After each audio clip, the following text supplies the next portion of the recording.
Show में बात हुई थी कि आज हम जीनस पावर इंफ्रास्ट्रक्चर के मैनेजमेंट से चर्चा करने वाले हैं और इस कंपनी के जॉइंट एमडी जितेंद्र कुमार अग्रवाल साहब जुड़ते हुए। जितेंद्र जी, बहुत दिनों से मन था आपसे बातचीत करने का। थैंक यू सो मच जुड़ने के लिए। गुड आफ्टरनून आपको। Good afternoon. मन इसलिए था कि गजब करी हुई है कंपनी, मतलब ऑर्डर आना बंद ही नहीं हो रहे हैं। पिछले लास्ट अपडेट था 4,470 करोड़ रुपए का ऑर्डर एडवांस मीटरिंग इंफ्रास्ट्रक्चर के लिए मिला। इनफैक्ट पिछले कुछ ही हफ्तों में 3 मेजर ऑर्डर्स कुल मिलाकर 11,000 करोड़ रुपए के आसपास के, और इस कंपनी की कुल ऑर्डर बुक उसके बाद आ गई थी 32,500 करोड़ रुपए, जो कंपनी ने अपनी प्रेस रिलीज में मेंशन करा हुआ था।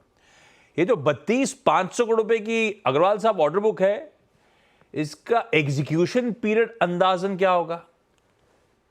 देखिए, हमको इस कंपनी को ना थोड़ा सा ढंग से समझना चाहिए, हाँ। ताकि सबको क्लैरिटी रहे। हाँ। ये जो 32,500 करोड़ की ऑर्डर बुक है, इसको आप 4 भागों में बांटिए। इस 32,500 में से 2,500 करोड़ की ऑर्डर बुक तो लगभग वो सप्लाई ऑर्डर्स की है, जो हमारे लॉन्ग टर्म कॉन्ट्रैक्ट्स रहते हैं अपने कस्टमर्स के साथ, जो बिजनेस हम पिछले 15-20 साल से करेंगे, सप्लाई का बिजनेस। मतलब मीटर सप्लाई 30,000 करने करोड़ की। की ऑर्डर बुक जो है वो AMISP का advance metering infrastructure service provider, जैसे आपने बोला, तो वो 30,000 की जो ऑर्डर बुक है उसको आपको 3 भागों में बांटना होगा। लगभग 50% उसमें सप्लाई और इंस्टॉलेशन है, जो कि अगले 3 से 4 साल में कंप्लीट होगा। उसके बाद उसका O&M सर्विसेज है लगभग 25% का, जो 6 से 8 साल या लगभग 10 साल तक भी चल सकता है, डिपेंडिंग ऑन द प्रोजेक्ट। और 25% प्लेटफॉर्म में चला जाएगा, क्योंकि हमने जो एक प्लेटफॉर्म GIC के साथ क्रिएट किया है to fund all these projects, 25% revenue उसमें जाएगा। तो इस 30,000 करोड़ को आपको 3 भागों में इस तरीके से बांटना होगा।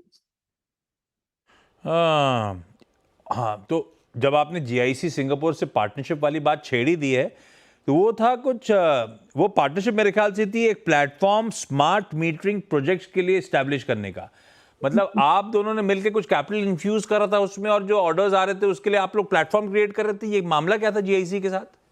तो GIC के साथ, जैसा आपने सही समझा, कि हमने एक प्लेटफॉर्म क्रिएट किया जिसमें पूरा पैसा 26% जीनस ने डाला, 74% GIC ने डाला, और वो प्लेटफॉर्म क्रिएट हुआ। जो जितना भी ये AMISP का ऑर्डर जीनस को मिल रहा है, वो पूरा का पूरा प्लेटफॉर्म पे जाता है, और इन टर्न उसका पूरा EPC का कॉन्ट्रैक्ट लगभग 75% वैल्यू वो जीनस पावर के पास, जो लिस्टेड कंपनी है, उसके पास आ जाता है। जैसा मैंने पहले भी बोला था, जो 30,000 करोड़ की ऑर्डर बुक है, इसलिए मैंने उसको 3 भागों में बांटा कि 50% है सप्लाई इंस्टॉलेशन, जो अगले 3 से 4 साल में होगी, 25% है O&M, जो अगले 8 से 10 साल में होगी, और 25% प्लेटफॉर्म में रह जाएगा। तो this is how it is. अच्छा जितेंद्र जी, मैं ये बताऊँ, अभी आप लोग कितनी स्टेट गवर्नमेंट्स के साथ काम करते हैं? कितनी स्टेट गवर्नमेंट्स को आपकी सप्लाई है? कितनों से अभी और बात चल रही है? मेरा अल्टीमेटली प्रश्न ये है, कितने आपकी स्टेट्स आपके आई थिंक क्लाइंट्स में हैं? और एक और चीज़, by the end of this fiscal, ये जो आपका सप्लाई ऑर्डर है, जो कि अप्रॉक्सीमेटली 50% कंट्रीब्यूट करता है, इसमें कितना और इजाफा हो सकता है? तो मैं एक एक करके जवाब देता हूँ। देखिए, when it comes to electricity meter की जब आप बात करें, तो हिंदुस्तान में सबसे बड़ा मार्केट शेयर हमारा है। लगभग 7.5 से 8 करोड़ इलेक्ट्रॉनिक मीटर हमारे इस देश में चल रहे हैं। तो ऐसा कोई भी स्टेट नहीं है जिसके साथ हम काम नहीं करते, पहली चीज। दूसरी चीज, RDSS के तहत जितनी भी स्टेट्स ने, almost every state electricity board जो भी RDSS की स्कीम्स में लाया है, लगभग हम सभी के साथ काम कर रहे हैं, whether it is UP, Uttaranchal, Assam, Bihar, Jharkhand, Rajasthan, Maharashtra, you name it, हम उनके साथ ये काम कर रहे हैं। तो we are working almost with every state electricity board in the country. जो ये ऑर्डर बुक अभी इस साल, तो और कोई भी बड़े टेंडर्स आ भी नहीं रहे, काफी कुछ टेंडरिंग हो चुकी है, और हम सिर्फ दो टेंडर्स में भी L1 है, एक पंजाब में और एक हिमाचल में। उसमें हमें उम्मीद है अगले 3 से 4 महीने में हमको ऑर्डर मिलना चाहिए। उसके अलावा भी ऑर्डर में मैं कोई और इजाफा इस फाइनेंशियल ईयर में होता हुआ नहीं देगा। ओके, अच्छा, एक बात को लेकर मैं आश्वस्त नहीं हूँ, लेकिन अगर थोड़ा सा स्पष्टीकरण दे सके, ये जो आपने अपनी बोरोइंग लिमिट्स थी, वो क्या 3,000 से 5,000 करोड़ रुपए की थी, वो अप्रूवल मिल चुका है? और एग्जैक्टली इस लिमिट को बढ़ाने का कारण क्या था? देखिए, लिमिट को तो बढ़ाने का कारण था कि अगर हमें भविष्य में जरूरत हो, मैं आपको बता दूं कि जीनस एक नेट डेट जीरो कंपनी है, और वो ही हम लोगों का हमेशा से एक उद्देश्य रहा है, इसीलिए हमने ये प्लेटफॉर्म भी क्रिएट किया कि हम बहुत क्लियर कि हम बहुत डेट लेके काम नहीं करना चाहते एज ए कंपनी। तो उसी को ध्यान में रखते हुए आप देखेंगे हमारे जितने भी मूव्स हैं, जितने भी स्टेप्स हैं, हम हमेशा उस चीज का पूरा ध्यान रखते हैं कि हमको हमारी जो नेट डेट जीरो की पॉलिसी है हम उसको मेंटेन करके चलें। वो बेसिकली बोरोइंग लिमिट बढ़ाना मतलब इनेबलिंग रेजोल्यूशन टाइप हो गया। हाँ जी। अच्छा, FY24 के रेवेन्यूज थे 1200 करोड़ के, इस समय ऑर्डर बुक 32,000 करोड़ प्लस की हो गई। अगर वो विजिबिलिटी की बात करूं तो 27 टाइम्स नजर आएगा। ये बताओ अग्रवाल साहब, आप ये यूटिलाइजेशन लेवल्स आपके प्लांट के कहाँ खड़े हुए हैं, और कुछ एडिशनल केपेक्स वगैरह की जरूरत पड़ेगी इस तरह की order book, swelling order book को एड्रेस करने के लिए? और मेजर कैपेक्स की हमको जरूरत नहीं पड़ेगी, क्योंकि हम 70-80 लाख मीटर तो पहले भी हर साल बनाते ही आए हैं। अभी करेंटली हमारी कैपेसिटी कंफर्टेबली 1 करोड़ से ऊपर की है पर ईयर, और जो हम थोड़ा सा कैपेक्स कर रहे हैं अभी 80-90 करोड़ रुपए का, जिससे फर्दर एनहेंस हो जाएगी, विच इज नॉट मेजर। तो मेजर कैपेक्स हमारा कोई प्लान भी नहीं है। और जैसा कि मैंने आपको बताया कि ऑर्डर बुक बहुत ही स्टैगर्ड है, इसलिए मैंने शुरू में भी सबको अच्छे से समझाने की कोशिश करी कि किसको ये कंफ्यूजन नहीं हो कि 32,500 करोड़ का ऑर्डर बुक है, ये 2 साल में कंप्लीट होना है या 3 साल में। इसमें अच्छा खासा स्टैगरिंग टाइम है। डेफिनेटली ग्रोथ जैसे 1200 करोड़ इस लास्ट ईयर किया, तो इस साल हम ऑलरेडी 2500 करोड़ की बात कर ही रहे हैं। तो ग्रोथ तो ईयर ऑन ईयर अब बहुत अच्छी आएगी कंपनी में, इसमें अच्छा, जीनस पावर के मार्जिन्स बीच में थोड़ा सा डेंट आया था, रिकवरी मोड पे वापस है, वापस बढ़िया डबल डिजिट के मार्जिन्स क्लॉक कर रहे हैं आप लोग। तो इस समय एक ही चैलेंज होगा मेरे ख्याल से, रॉ मटेरियल की कीमतें। क्या ये जो ऑर्डर्स आप बैक करते हो स्टेट इलेक्ट्रिसिटी बोर्ड से या तमाम कंपनी से, एडवांस मीटरिंग सॉल्यूशंस के, इसमें पास ऑन का क्लॉज एम्बेडेड होता है क्या, और मार्जिन्स की ट्रेजेक्टरी आपको कैसी नजर आती है? देखिए, पास ऑन का क्लॉज नहीं होता, they are all fixed price contracts, तो कोई पास ऑन का क्लॉज नहीं है, पहली चीज।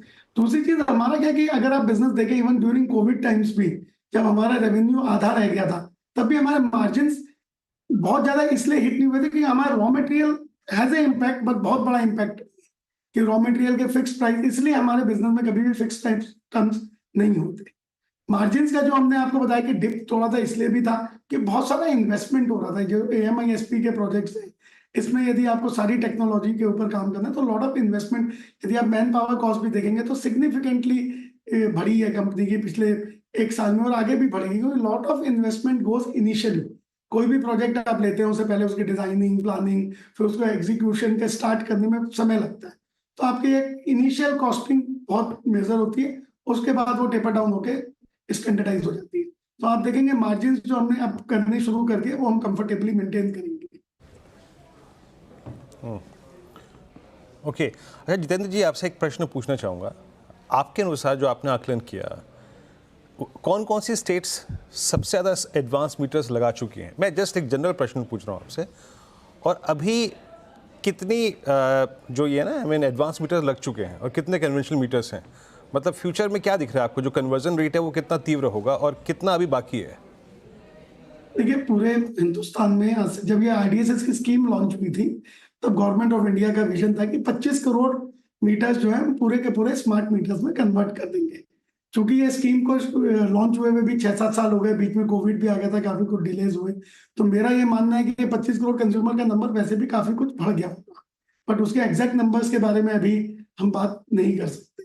उस 25 करोड़ में से लगभग 12 करोड़ के ऑर्डर्स स्मार्ट मीटर्स के गवर्नमेंट रिलीज कर चुकी है, 3-4 करोड़ के टेंडर्स इन पाइपलाइन है। तो मैं ये मान के चलता हूँ bye the end of this financial year लगभग 15 से 16 करोड़ स्मार्ट मीटर्स के ऑर्डरिंग हो चुकी होगी। स्मार्ट मीटर्स की ये जर्नी को शुरू हुए 4-5 साल हो गए। सबसे आगे इस वक्त बिहार स्टेट इसमें लीड कर रहा है, जिसमें more than 50 lakh smart meter लग चुके।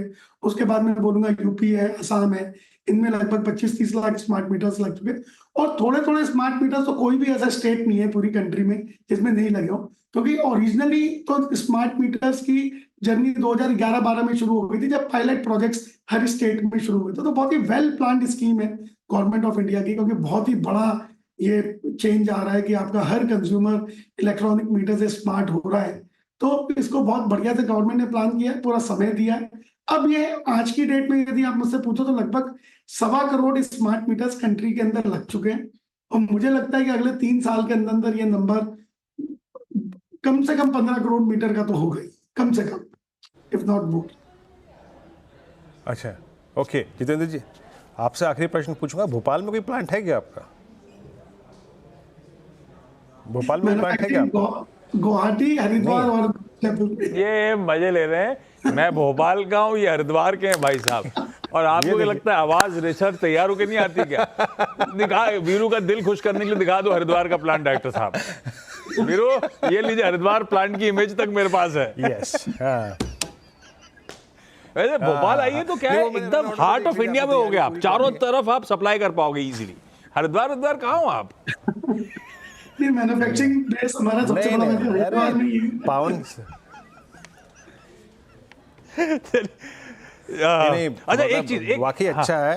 और अच्छा, ये जानते हैं, ये हमारे मित्र आशीष जी है ना, ये आश्वस्त नहीं रहते हैं कि हरिद्वार का इंफ्रास्ट्रक्चर इतना अच्छा हो गया। मेरे ख्याल से जब जितेंद्र जी आते होंगे, बगल में रेडिसन में रहते होंगे, तो कोई दुविधा नहीं है भाई साहब। और ये जबरदस्ती होटल बजाज तक का नाम ऑटो, गिना रहे हीरो हैं। मोटोकॉर्प, अग्रवाल साहब बोल रहे हैं पता नहीं कहाँ HUL, सब फंसा है दिया वहाँ पर। दोनों के बीच में। अच्छा अग्रवाल साहब, जाते जाते एक सवाल, ये जो 32,000 करोड़ प्लस की ऑर्डर बुक की आप बात कर रहे हो, ये पूरा डोमेस्टिक, क्योंकि लास्ट अपडेट में पढ़ रहा था कि ऑस्ट्रेलिया में कुछ सप्लाई अप्लाई करा था आपने, तो इस 32,000 करोड़ प्लस की ऑर्डर बुक में कितना एक्सपोर्ट का कंपोनेंट है और कैसे आप एक्सपोर्ट मार्केट को पैन आउट होता हुआ देख रहे हो? हिंदुस्तान का एडवांस मीटरिंग तो खैर गजब चल रहा है, स्मार्ट मीटर्स वगैरह सब बढ़िया है, एक्सपोर्ट पोटेंशियल कितना है?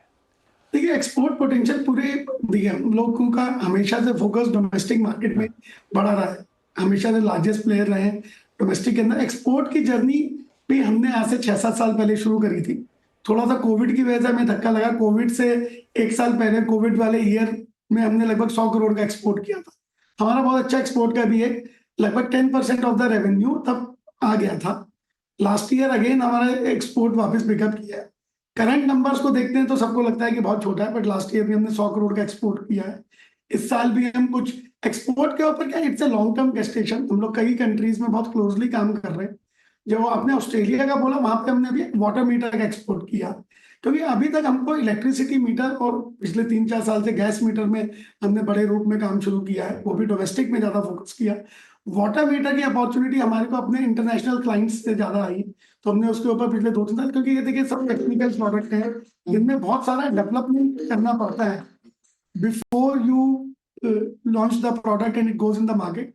इसमें बहुत लॉन्ग गेस्टेशन है, 5 से 7 साल लगते हैं, पर मेरे को पूरी उम्मीद है अगले 4-5 साल में जीनस का एक्सपोर्ट प्लस वाटर मीटर का मार्केट भी बहुत अच्छा होने वाला है। You will see lot of things happening in the next few years. Okay Agarwal साहब, बहुत डिटेल में सब कुछ समझाने के लिए, बहुत आसान शब्दों में सब कुछ समझाने के लिए धन्यवाद।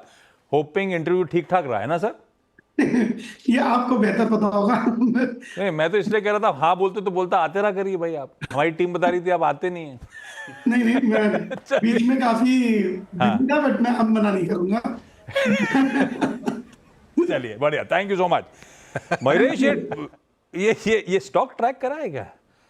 मेरे ख्याल से मार्च में इसने, मार्च से अब तक डायरेक्ट 1 साल का चार्ट खोलिएगा, अभी ऊपरी स्तर से ठंडा पड़ने के बावजूद मार्च महीने से अब तक डबल हो चुका है ये काउंटर। इस तरह के मूव्स बने थे जीनस पावर में। खैर, जिस तरह की ऑर्डर एक्रीशन हो रहा है जस्टिफाई भी करता है, पर अब इन लेवल्स पे कैसा पोजीशन है? नहीं, टेलविड्स तो काफी है आशीष जी, और जैसे मैनेजमेंट भी दर्शा रहे थे कि opportunity in terms of business size smart metering को लेके काफी कुछ है, और government is working very very earnestly towards this side of the business as well. इसलिए ऑर्डर्स आते जाएंगे, इनका एग्जीक्यूशन होते रहेगा। And if I am not mistaken, management ने आपके सिस्टर चैनल को भी कल इंटरव्यू दिया था, जहां पे इन्होंने कहा था कि रेवेन्यू शायद डबल हो जाएंगे next 3 to 4 years with consistent EBITDA margins at 15-16%. तो कहीं ना कहीं आई थिंक जो एक डबल डिजिट अर्निंग्स ग्रोथ है because of the share order book eight hand और जो एग्जीक्यूशन कर रहे हैं उसके वजह से हासिल हो सकती है। Obviously I think price move काफी रहा है। मैं काफी ऑप्टिमिस्टिक था ये स्टॉक पे, I think almost a year and a half 2 years back. और एक बहुत क्लियर डिस्क्लेमर, ये स्टॉक मेरे पर्सनल होल्डिंग में अभी भी मैं होल्ड करता हूँ, बट फ्रेश इन्वेस्टमेंट्स के हिसाब से मेरे लिए I think declines is a better opportunity. But tailwinds काफी जबरदस्त है पूरे सेक्टर की, और जीनस पावर इन पर्टिकुलर। अरे वाह, महेश का एक पार्ट ऑफ द पोर्टफोलियो तो बहुत गजब कर रहा है इस समय। खैर, फ्रेश इन्वेस्टमेंट्स इन लेवल्स पे नहीं, गिरावट आएगी तब देखा जाएगा, बाय ऑन डिप्स की स्ट्रैटेजी हो सकती है, कंपनी को लेकर कोई दिक्कत नहीं। जब मयूरेश खुद कह रहे हैं अपने कोर पोर्टफोलियो में होल्ड, अपने खुद के पोर्टफोलियो में होल्ड कर रहे हैं, तो आप समझ ही सकते हैं।